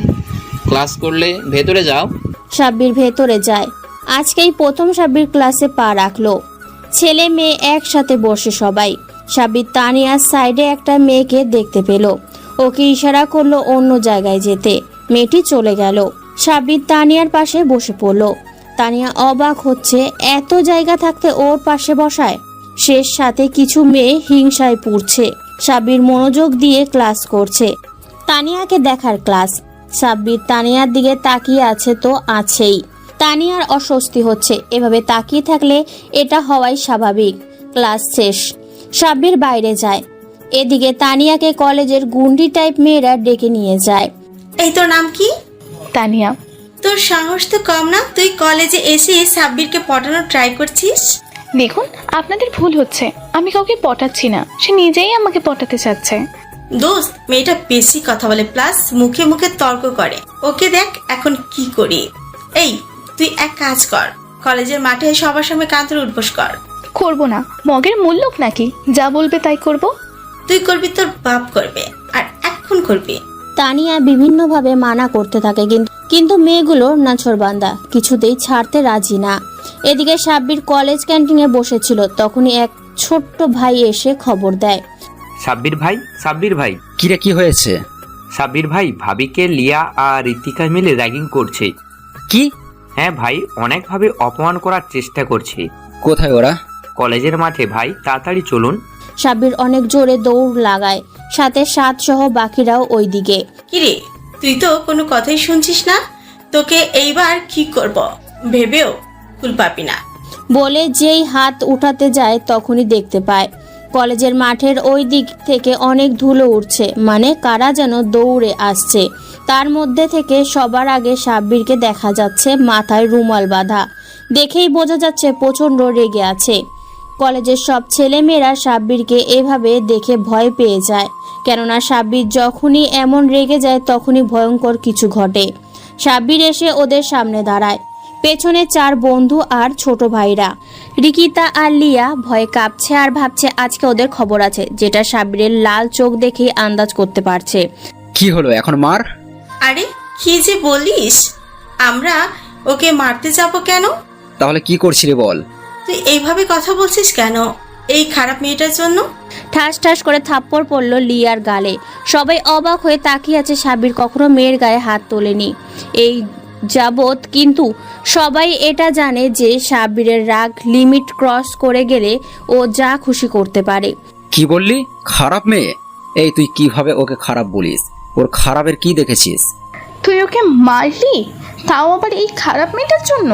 ঠাস ঠাস আবারও থাপ্পড় পড়ল। এবার ঋতিকার গালে থাপ্পড়গুলো খুব জোরে পড়েছে, একেবারে দাগ হয়ে গেছে। আমাকে খেপাচ্ছিস? আজকে এর পরিণাম স্বরূপ মারছি। আর সবাই রে বলে রাখি, তানিয়াকে আজ থেকে কেউ কিছু বললে সেটা আমাকে বলা হবে, তাই সাবধান। আমি চাই না কাউকে মারধর করতে। তুই এই মেয়ের জন্য আমাদের মেরেছিস, দেখিনিস এর ফল ভালো হবে না। যা যা দেখা যাবে। তানিয়া সাইডে দাঁড়িয়ে আছে, অবাক হয়ে এতক্ষণ কান্না করছিল না, কিন্তু এখন প্রচুর কান্না করছে। এই মেয়ে কান্না করছো কেন? চোখের পানি মুছে দিয়ে জিজ্ঞাসা করলো সাব্বির। হেঁচকি উঠে গেছে কান্না করতে করতে। সাব্বির সাতকে ইশারা করে পানি আনতে বলে, সাত পানি নিয়ে আসে। সাব্বির তানিয়াকে পানি এগিয়ে দেয়, পানিটা খেয়ে নেয় তানিয়া। আপনি কেন আমার জন্য ওদের মারলেন? কথাটা অনেক ভাব ঘুরিয়ে বলা যেতে পারে, কিন্তু আমি সোজাসুজি উত্তর দেব যে আমি তোমাকে ভালোবাসি। তাই মজা করছেন আমার সাথে? একদম না, আমি সিরিয়াস। আসলেই? হ্যাঁ। তো কেন ভালোবাসেন আমায়? ভালোবাসার হাজারটা কারণ আছে, কিন্তু না বাসার একটাও কারণ নেই। কিন্তু আপনি তো একটা গুন্ডা। আমি গুন্ডা, সেটা সবার জন্য না, যারা খারাপ কাজ করে তাদের জন্য। তবুও সবাই আপনাকে ভয় পায়। সবাই পায় না, যারা খারাপ কাজ করে তারা পায়। এখন এটা বলো, আমাকে ভালোবাসবা কিনা? বাসবো, তবে একটা শর্ত আছে। কি শর্ত বলো? আমি সব শর্তে রাজি। সিগারেট খাওয়া ছাড়তে হবে আপনাকে, আর নিয়মিত ক্লাস করতে হবে। সিগারেট? আচ্ছা আমি কথা দিলাম, আর কোনোদিন নিজের টাকায় সিগারেট খাবো না। বন্ধুরা খাওয়ালে খাবেন? তুমি তো আমার টেনশনে ফাইলা দিলা। পারবেন কিনা বলেন? পারবো, তবে একটু সময় দিতে হবে। আচ্ছা দিলাম। এখন তো বলো যে ভালোবাসি। প্রপোজ করছেন? ও সরি, ভুলে গেছি। সাদ, ফুল নিয়ে আয়। জি ভাই। সাদ দৌড়ে যায় কলেজ বাগান থেকে, গাছ সহ ফুল তুলে আনে। আরে হাদারাম, ফুল আনতে বলছি, গাছ না। তাড়াহুড়ায় মাথায় ছিল না। সাব্বির গাছগুলোর থেকে কয়টা ফুল নেয়, নিয়ে তানিয়ার সামনে হাঁটু গেড়ে বসে। মায়াবতী, তোমার ওই কাজল কালো চোখের প্রেমে পড়েছি, তোমার ঠোঁটের ওই মিষ্টি হাসির প্রেমে পড়েছি, তোমার ওই মাতাল চুলের প্রেমে পড়েছি। অবশেষে তুমি নামক নেশায় আসক্ত হয়েছি। তুমি কি সারা জীবন তোমার বুকে মাথা রেখে তোমার হার্টবিট শুনতে দিবে? তোমার ওই মনের ঘরে আমাকে একটু জায়গা দিবে? একটুখানি জায়গা দিলেই হবে। আমি সারা জীবন তোমার ঠোঁটের হাসির কারণ হব, সারা জীবন তোমাকে রক্ষা করব, আমার জীবন দিয়ে হলেও। কি দিবে না? আমাকে তোমাতে আসক্ত হওয়ার সুযোগ হবে না? আমার বেঁচে থাকার কারণ হবে না? আমার নিঃশ্বাস নেওয়ার কারণ? তোমাকে বড্ড বেশি ভালোবাসি। I love you. পুরো কলেজ সাব্বিরের প্রপোজ দেখছে। সবাই জানে যে সাব্বির মারপিট পারে, কিন্তু সাব্বির যে এত রোমান্টিক ভাবে প্রপোজ করতে পারে সেটা জানতো না। I love you too. Tania সাব্বিরের হাতে থাকা ফুল নিয়ে নেয়। সাব্বির খুশিতে তানিয়াকে জড়িয়ে ধরে। সরি সরি, জড়িয়ে ধরার জন্য। ওই কিসে সরি? আমাকে না জড়িয়ে ধরলে কাকে ধরবে? সারা কলেজ একসাথে হাততালি দিয়ে ওঠে। সাদ, আরিয়ান, নীল, সৌরভ, অমর, সাইফুল সবাই খুশিতে লাভ লুঙ্গি ডান্স দিতে থাকে। আজ একটা ভাবি হইল অবশেষে। শালা টিট দে সবাইকে। অবশ্যই। সাব্বির বাইক বের করলো। সাব্বির বসছে পিছনে তানিয়া, আর পেছনে আরো 6টা বাইক সহ বাকিরা রাস্তা দিয়ে চলছে ফুল স্পিডে। এত স্পিডে বাইক চালাও কেন? ভয় করে তো। ভয় কিসের, আমি তো আছি। এজন্যই তো বসছি, আমি কোনোদিন বাইকে বসি নাই, ভয় করে তাই। ভাবি ভয় পাবেন না, ভাই খুব ভালো বাইক চালায়। দেখছি তো, কিন্তু আপনার হেতি কই? মানে? আরে আপনার জিএফ কই? আর শরম দিয়েন না ভাবি, যেই কয়টারে প্রপোজ করছি সব কয়টা পালাইছে ভয়ে। হাহা করে হাসছে সাথে তানিয়া। বাইক নিয়ে সবাই রেস্টুরেন্টে পৌঁছে গেছে। সবাইকে ইচ্ছে মতো খাওয়ায় সাব্বির। সবাইকে খাইয়ে বিদায় জানায় সাব্বির। তানিয়াকে বাসায় দিয়ে আসবে এখন সাব্বির, তাই ওর বাড়ির উদ্দেশ্যে যাচ্ছে। 2টা বাইক, একটা সাব্বির আর একটা সাদের। বাকিরা চলে গেছে, আর সাদ সারাদিন সাব্বিরের সাথেই থাকে। সাব্বির ওকে নিজের ছোট ভাইয়ের থেকেও বেশি ভালোবাসে। তানিয়ার বলা ঠিকানা মতো সাব্বির পৌঁছে গেছে। একটা এতিমখানার সামনে এসেছে তারা। এখানে কেন তানিয়া? তুমি হয়তো জানো না, এই পৃথিবীতে আমার আপন বলতে কেউ নেই। আমি এতিম, আর এটাই আমার বাড়ি। সাব্বিরের তানিয়ার জন্য দুঃখ হয়। তানিয়ার চোখে পানি ছলছল করছে। আরে পাগলি, কান্না করো কেন? কে বলছে তোমার কেউ নেই? আমি আছি না? তোমার জন্য আজ থেকে তোমার আমি আছি। তাই তুমি আর কোনোদিন নিজেকে এতিম বলবে না, ঠিক আছে? ওকে। বলেই সাব্বিরের বুকে মাথা রাখে। তানিয়া, ভাবছি তোমাকে কিছুদিনের ভেতরে আমার বউ করে নেব। সত্যি? হ্যাঁ, আব্বুকে বলে নি তারপর। আচ্ছা, এখন ভেতরে যাই, ভালো থেকো। তোমাকে কাল এখান থেকে পিক করে নেব। আচ্ছা। কিন্তু এর মধ্যেই তানিয়ার জন্য ঘনিয়ে আসছিল অনেক বড় বিপদ, যেটা সাব্বির জানতো না। সাব্বির বাসায় চলে আসে। সাব্বিরকে বিদায় জানিয়ে চলে যায়। সাব্বির ওর বাবাকে সবটা খুলে বলে। তানিয়ার ব্যাপারে ওর বাবা অনেক খুশি হয়, কারণ ছেলে এই প্রথম কারো কথা মুখ ফুটে বলেছে। ছোটবেলায় মা মারা যাওয়ার পরে ছেলেটা একেবারে চুপসে গেছিল, কারোর সাথে তেমন কথা বলতো না। কিন্তু আরিয়ান, নীল, অমর, সাইফুল ওদেরকে যখন থেকে পাশে পেয়েছে তখন থেকেই সবটা ভুলে গেছে। তাই সাব্বিরের বাবা চায় না সাব্বির আর কোনো কষ্ট পাক। এইভাবে কিছুদিন সাব্বির আর তানিয়ার প্রেম কাহিনী খুব ভালোই চলছিল। সাব্বির ভালো হয়ে যাচ্ছিল, গুন্ডামি মাস্তানি ছেড়ে দিয়ে পড়াশোনায় মন দিচ্ছিল। সাব্বিরের কারণে ওর বন্ধুরা সহ সাদও ভালো হয়ে যাচ্ছিল। কিন্তু সব ভালো সবার সয় না। তানিয়ার প্রতি কারোর তীব্র ক্ষোভ ছিল, যেটা অনেক ভয়ঙ্করভাবে সাব্বিরের জীবনে আঘাত আনলো। কলেজের বাইরে তানিয়া সহ সাব্বিরা সবাই ফুচকা খাচ্ছিল। তখনই তানিয়ার প্রচন্ড ঝাল লাগে। দোকানদারের পানি শেষ, তাই সাব্বির রাস্তার ওপাশে দোকানে যায় পানি আনতে। পানি নিয়ে চলে আসছিল, তখনই একটা ট্রাক এসে সাব্বিরকে উড়িয়ে দিয়ে চলে যায়। তানিয়া সহ সবাই এটা দেখে জায়গাতেই বরফের মতো জমে যায়। তানিয়া সাব্বির বলে চিৎকার দিয়ে ছুট লাগায়। পেছনে আরিয়ান, অমর আর বাকিরাও দাঁড়িয়ে আছে। সবটা যেন কেমন থমকে গেছে এক মুহূর্তেই। সবটা হয়ে গেল সাব্বিরের কাছে যাওয়ার জন্য। যেই তানিয়া সহ বাকিরা দৌড় দেয়, তখনই আর একটা বাস এসে তানিয়াকে উড়িয়ে দিয়ে চলে যায়। তানিয়া সাব্বিরের কাছে যেতে চাইলো, কিন্তু মাথা সহ সারা শরীরে অনেক চোট থাকায় সাব্বিরের কাছে যেতে পারে না। কিছুক্ষণের ভেতরেই তানিয়া চোখ বন্ধ হয়ে আসে। সাব্বির সেখানেই পড়ে আছে, সবটা দেখছে পড়ে থেকে, কিন্তু নড়াচড়া করার শক্তিটুকু পাচ্ছে না। চোখ দিয়ে অশ্রু বেয়ে বেয়ে পড়ছে। সাব্বিরের বন্ধুরা দুজনকে গাড়িতে ওঠায়। সাদ সহ সবাই কান্না করছে। ভাই একটু চোখটা খোলার চেষ্টা করেন, ভাই আপনার কিছু হবে না, ভাই আপনার কিছু হবে না। সাব্বিরের বন্ধুরা সবাই তানিয়াকে আর সাব্বিরকে একটা হসপিটালে ভর্তি করায়। সাব্বিরের জ্ঞান ফেরে 2 দিন পরে। জ্ঞান ফিরতেই সাব্বির চারদিকে তানিয়াকে খুঁজতে থাকে, কিন্তু তানিয়াকে না দেখতে পেয়ে সাব্বির চেঁচামেচি করতে থাকে, কিন্তু কেউ আসছে না। একটু বাদেই নার্স প্রবেশ করে কেবিনে, আর সাব্বিরের অবস্থা দেখে ওর বন্ধুদের সহ ওর বাবাকে খবর দেয়। সাদ হাসপাতালের বাইরে ছিল। দোকানে সাদ ছুটে আসে। সাদ কেবিনে প্রবেশ করে দৌড়তে দৌড়তে। কেবিনে প্রবেশ করতেই, ভাই শান্ত হন, সব ঠিক আছে।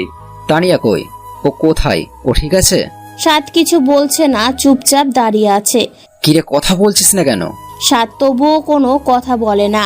কিরে, চুপ করে আছিস কেন? এর মধ্যেই সাব্বিরের বন্ধুরা চলে এসেছে। এই রাফি, নীল, ওমর, ও কথা বলছে না কেন? আমার তানিয়া কই? ও ঠিক আছে তো? সাব্বির শান্ত হ, এই অবস্থায় এতটা রিয়েক্ট করিস না, তোর ক্ষতি হবে। আরে ভাই বলছিস না কেন? তানিয়া কই? তানিয়া ভাবির কি? তানিয়ার কি?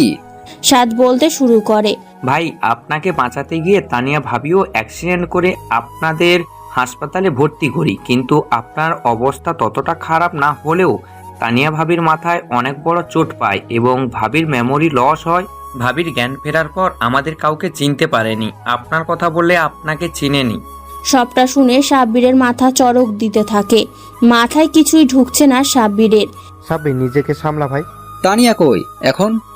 জানি না, জ্ঞান ফেরার পর কই যেন চলে গেছে।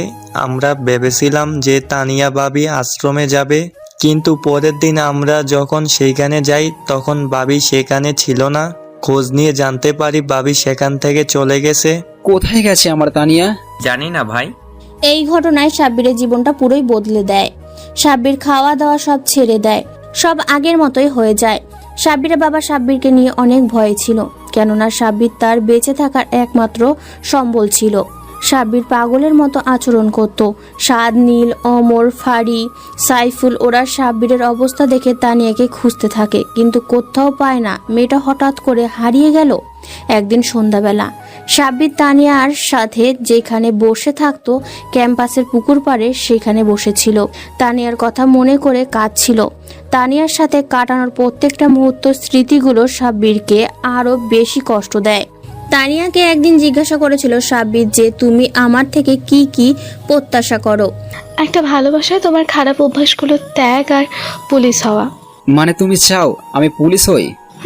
আমার পুলিশ অনেক ভালো লাগে, আমি পুলিশ হতে চেয়েছিলাম, কিন্তু মেয়ে মানুষ পুলিশ কেমন যেন লাগে, তাই ভেবেছি নিজের হাজবেন্ড পুলিশ হবে। ওকে ডান। কি ডান? পুলিশের চাকরি। আসলেই তুমি পুলিশ হবে? আমার জানটা আমার কাছে এতটুকুনি একটা ইচ্ছা করছে, আর আমি পারবো না তার ইচ্ছা পূরণ করতে। কিন্তু ভালো পুলিশ হতে হলে তো অনেক ভালো করে পড়াশোনা করতে হবে। সেটাও করব দরকার পড়লে। আচ্ছা, তুমি যেদিন চাকরি পাবে ওই দিনেই আমরা বিয়ে করব, কেমন? চাকরি পেতে তো দেরি আছে, এতদিন অপেক্ষা করতে হবে। হ্যাঁ, পারবা না অপেক্ষা করতে? আমি তো 1 মিনিট তোমাকে ছাড়া বাঁচি না, আর এতদিন কিভাবে সম্ভব? সব সম্ভব, চাইলেই সম্ভব। এই কথাটা সাব্বিরের মাথায় বাড়ি খেতে থাকে। যেহেতু তানিয়া বেঁচে আছে, তাহলে তানিয়াকে তো সাব্বির খুঁজে পাবেই একদিন। তাই সাব্বির সিদ্ধান্ত নেয় পুলিশ হবে। এই ইচ্ছার কারণে সাব্বির আবারও আগের মতো পড়াশোনায় মন দেয়, পরীক্ষায় ভালো রেজাল্ট করে আর পুলিশের অ্যাপ্লাই করে। পুলিশে অ্যাপ্লাই করতেই সাব্বিরের বাবা সাব্বিরের বিয়ের কথা বলে, কিন্তু সাব্বির একটা কথা সাফ জানিয়ে দেয়, বিয়ে করলে তানিয়াকেই করব, সেটা এ জন্মে না হলে বিয়ে করব না। সাব্বিরের বাবা আর সাব্বিরকে এই নিয়ে আর কিছু বলে না। ছেলে জেদ করেছে, তাই কিচ্ছু না বলাই ভালো। জেদের কারণে ও তানিয়াকে খুঁজে পেতেও পারে। কিছুদিন পরে একটা লেটার আসে বাড়িতে, যেটা সাব্বিরের পুলিশের SI পদের চাকরি হয়ে গেছে। জয়নিং ডেট বলে দেওয়া হয়েছে। পুলিশের চাকরি পাওয়ার পর সাব্বির মনে মনে বলে, তানিয়া আমি পেরেছি, একবার তোমাকে খুঁজে বের করব, যতই কষ্ট হোক না কেন আর যতই সময় বা লাগুক না কেন, তুমি আমার হবে। বুড়ো বয়সে হলেও তুমি আমারই হবে। চাকরি পাওয়ার পরে সাব্বির ডিউটি জয়েন করে। সেই দিন একটা প্রপোজাল আসে, যেটা রিকিতা নিয়ে এসেছিল। মানে রিকিতার বাবা ওদের বিয়ের প্রস্তাব নিয়ে আসে, কিন্তু সাব্বির রিকিতার বাবাকে সরাসরি মানা করে দেয়। এতে সাব্বিরের প্রতি রিকিতার রেগে যায় এবং বলে ফেলে যে আমাকে বিয়ে করলি কি পাবি না যা তানিয়া দিতে পারবে, আমি পারবো না। সাব্বির এতক্ষণে একটা সোফায় বসেছিল, কিন্তু তানিয়ার অ্যাক্সিডেন্টের কথা শুনে দাঁড়িয়ে পড়ে। তুই করেছিস তানিয়ার অ্যাক্সিডেন্ট? হ্যাঁ, আমি করেছি। ওই দিন তোকে গাড়ি দিয়ে ধাক্কা দেওয়া সব আমার প্ল্যান ছিল, কিন্তু ওই দিন কিভাবে যেন ওই ড্রাইভার তোকে খুব জোরে আঘাত করে, যেটা আমার প্ল্যানে ছিল না। ঠাস ঠাস করে কয়েকটা থাপ্পড় বসলো সাব্বির রিকিতার মুখে। ছি রিকি, আমি ভাবিনি যে তুই এতটা নিচু যে আমাকে পাওয়ার জন্য তানিয়ার অ্যাক্সিডেন্ট করাবি। তোকে এর ফল ভোগ করতে হবে, দেখে নিস। এদিকে রিকিতা ভয় পেয়ে চলে যায়। এর কিছুদিনের ভেতরই সাব্বির রিকিতাকে ভুয়া মার্ডার কেসে ফাঁসিতে ঝোলানোর ব্যবস্থা করে দেয়। এরপর তানিয়াকে খুঁজতে থাকে আর এর মাধ্যমে বিভিন্ন কেস ঘাটতেও এবং বিভিন্ন জায়গায় ঘুরতে গিয়ে বিভিন্ন কঠিন কঠিন কেস সলভ করে সাব্বির কমিশনার পদে প্রমোশন পায়, যেটা তো জানতেনি। আর এতক্ষণ অতীতের ঘটনা ছিল। বর্তমানে সাব্বির কমিশনার অফিসে যাবে, তখনই একটি মেয়ে সাব্বিরের সামনে এসে দাঁড়ায়, যাকে দেখে সাব্বিরের অতীতের স্মৃতিগুলো নাড়া দিয়ে উঠেছিল। সে আর কেউ না, লিয়া, যে রিকি তার বেস্ট ফ্রেন্ড ছিল। কি হলো? কে আপনি? এভাবে গাড়ির সামনে দাঁড়ালেন কেন? সাব্বির ভাই, আমাকে চিনতে পারছো না? আমি লিয়া। লিয়া? ও হ্যাঁ, মনে পড়েছে। তো কি খবর হঠাৎ এভাবে গাড়ির সামনে? ভাই, একটা কথা বলতে এসেছে, আর পারলে আমাকে ক্ষমা করে দিবেন। কি কথা যে এভাবে আসতে হলো? ভাই, আপনার তানিয়ার সম্পর্কে বলতে এসেছি। তানিয়ার সম্বন্ধে?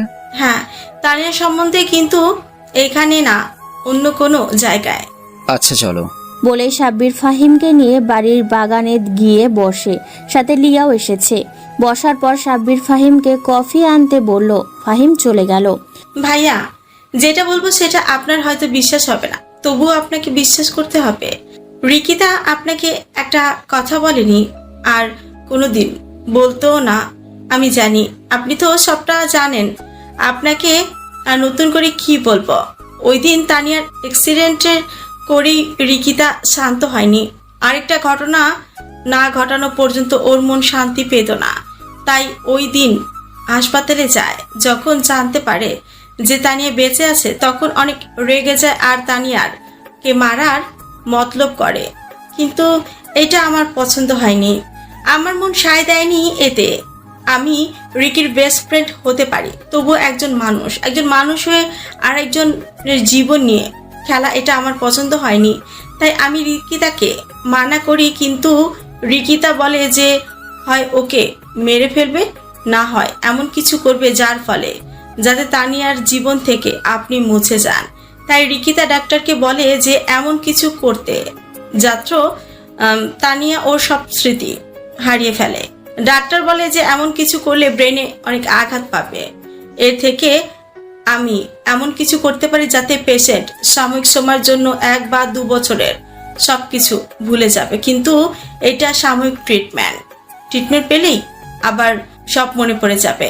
তখনই রিকিতা বলে যে এটাই যথেষ্ট, আরো যতদিন সাব্বিরকে ভুলে থাকবে আমি ততদিনে সাব্বিরকে বিয়ে করে ফেলবো। এর মানে তানিয়ার আবার সবকিছু মনে পড়বে? হ্যাঁ ভাইয়া, ওর আবার সবকিছু মনে পড়বে, কিন্তু এটা তখনই হবে যখন ও অনেক বড় কোনো শখ পাবে বা ট্রিটমেন্ট দেওয়া হবে। আর ট্রিটমেন্টে অনেক দিন সময় লাগবে, আর তানিয়ার সব মনে নাও পড়তে পারে। আর আমি জানি যে আপনি তানিয়াকে এখনো ভালোবাসেন আর খুঁজছেন।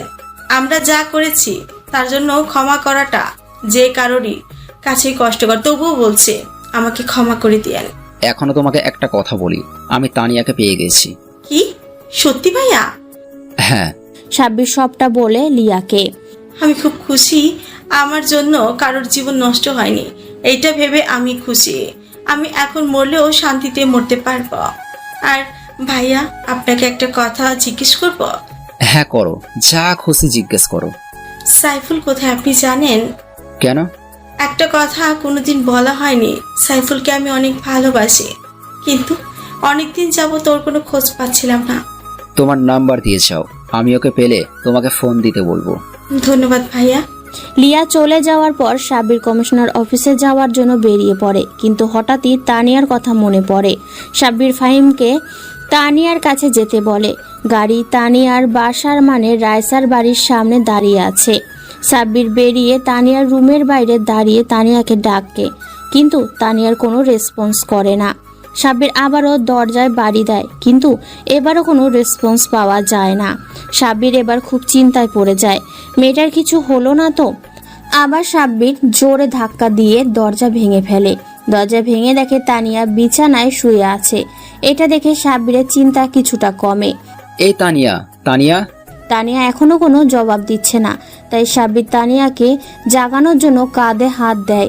তানিয়ার শরীর আগুন হয়ে আছে, অনেক জ্বর এসেছে, আর চোখের নিচে কালো দাগ হয়ে গেছে। সাব্বির তানিয়াকে কোলে তুলে নিয়ে গাড়িতে যায়। ফাহিম অবস্থা বেগতিক দেখে জিজ্ঞাসা করে, কি হয়েছে স্যার? সাব্বির শুধু বলে হাসপাতালে চলো। ফাহিম ড্রাইভ করতে লাগলো। হাসপাতাল খুব দূরে না, কাছেই কমিশনার অফিস থেকে খানিক দূরে, যেখানে তানিয়াকে ভর্তি করা হলো।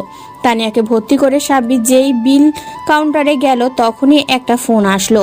সেই লোক যার সাথে সাব্বিরের আজ দেখা করার কথা ছিল, মানে স্টিফেন অথারের লোক।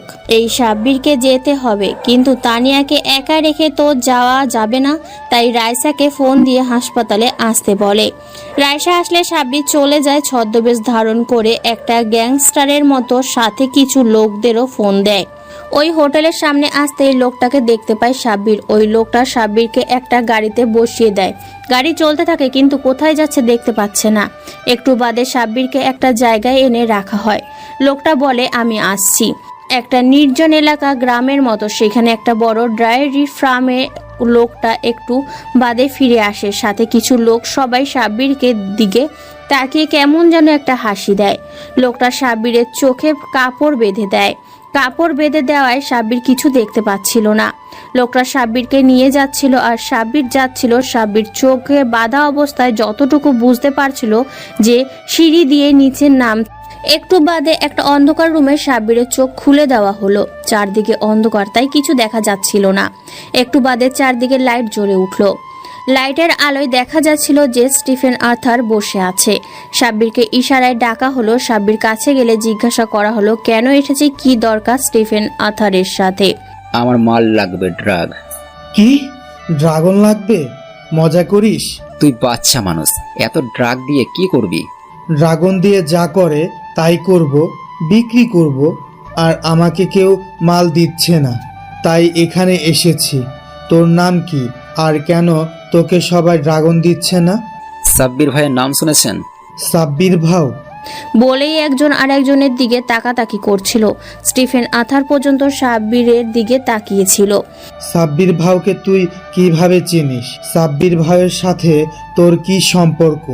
এত বড় মাফিয়া ডনকে তুই কিভাবে চিনিস? তুই কি সাব্বির ভাও নাকি? হ্যাঁ, মান্না, আমি আশরাফ। আমি সাব্বির ভাইয়ের সাথে শত্রুতা করেছি, তাই কেউ আমাকে মাল দিচ্ছে না। ও আচ্ছা, আমি তো ভেবেছিলাম কি না কি। তোকে মাল দিব, ওই রুমে যা, দেখে তোর মাল রেডি। সাব্বির স্টিফেনের বলা রুমে যায়। গিয়ে দেখতে পায় যে চারটা চেয়ারে উল্টো দিকে ঘোরানো, আর ওই চেয়ারের অন্য পাশে কেউ বসে আছে, কিন্তু কারা সেটা দেখা যাচ্ছিল না। কে ওখানে? বলার সাথেই চারটা চেয়ার ঘুরে যায় আর চারজন লোককে দেখতে পায়। সাব্বির যাদের দেখে সাব্বিরের মাথা কাজ করা বন্ধ করে দিয়েছিল। আলতাফ চৌধুরী, শাহিন খন্দকার, মজিব মণ্ডল, লিটন দাস, এরা চারজন বসে আছে আর এদের হাতে পিস্তল। সাব্বির কিছু বলতে যাবে তার আগেই সাব্বিরের পায়ে একটা গুলি করে চারজনের একজন। কিরে, কি ভেবেছিলি সহজে ছাড় পাবি? তোকে এখানে আনা সহ সব প্ল্যান আমাদের। আরে স্টিফেন আমাদের লোক।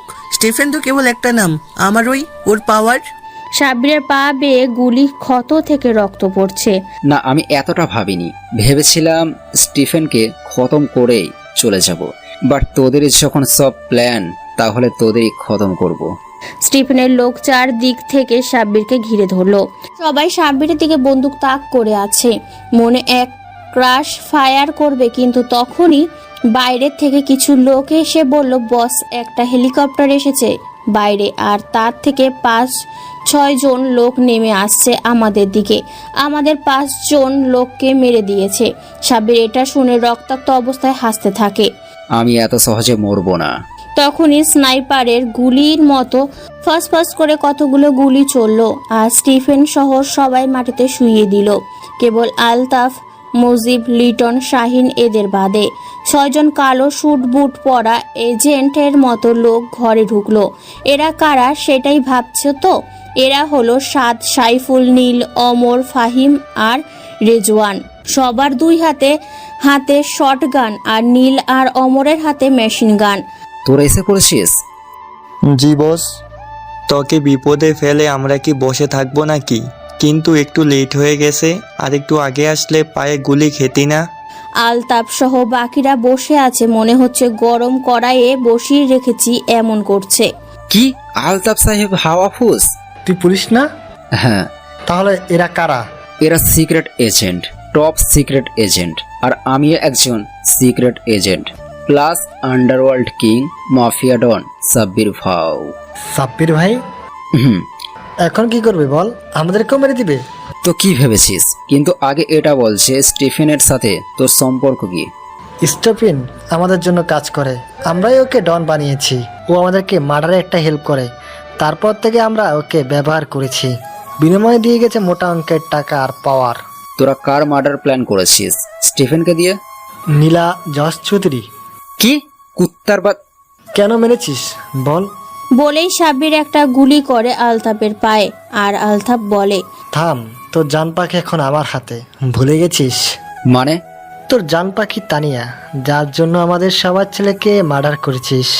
কি? হ্যাঁ। তখনই একটা লোক তানিয়াকে নিয়ে আসে। লোকটা হচ্ছে অনিক, পুলিশ অফিসার অনিক। অনেক তুমি?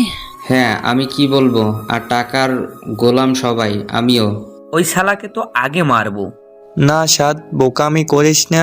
ওর গান পয়েন্টে তানিয়া। সবাই পিস্তল নামাও। সবাই অস্ত্র নামিয়ে রাখে। সবই বুঝলাম, কিন্তু নীলা চৌধুরীর সাথে তোর কি সম্পর্ক? আমার মা সে, আগে এটা বল, ওনাকে কেন মেরেছিলি? উনি আমাদের একটা কেসের জজ ছিলেন, আর সেই কেসটা ছিল অস্ত্রের। উনি যদি সেদিন বেঁচে যেতেন তাহলে আমাদের অনেক বছরের সাজা হতো, তাই উড়িয়ে দিয়েছি। আর আজকে তোকে উড়াবো, উপরে গিয়ে আমার সালাম জানাস। তোকে তো আমি...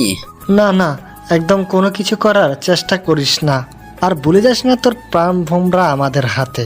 সাব্বির কিছু করতে পারছে না, কারণ তানিয়াকে গান পয়েন্টে রেখেছে। সাব্বির, আপনি আমার কথা ভাববেন না, আপনি এনাদের মেরে দিন, আপনার মায়ের খুনিদের বাঁচিয়ে রাখবেন না। হঠাৎই অনিকের ফোন বেজে ওঠে, আর অনিক ফোনে চোখ দেয়। তখনই সাব্বির জুতোয় গুজে রাখা গান দুটো বের করে অনিকের হাতে ফায়ার করে, আর তানিয়াকে নিজের কাছে নিয়ে আসে। আর অনিকের হাতে ফায়ার করার সাথে সাথে সাদ সহ বাকিরা হাতে অস্ত্র তুলে নেয়। Oh shit. নে এবার উপরে গিয়ে আফসোস করিস।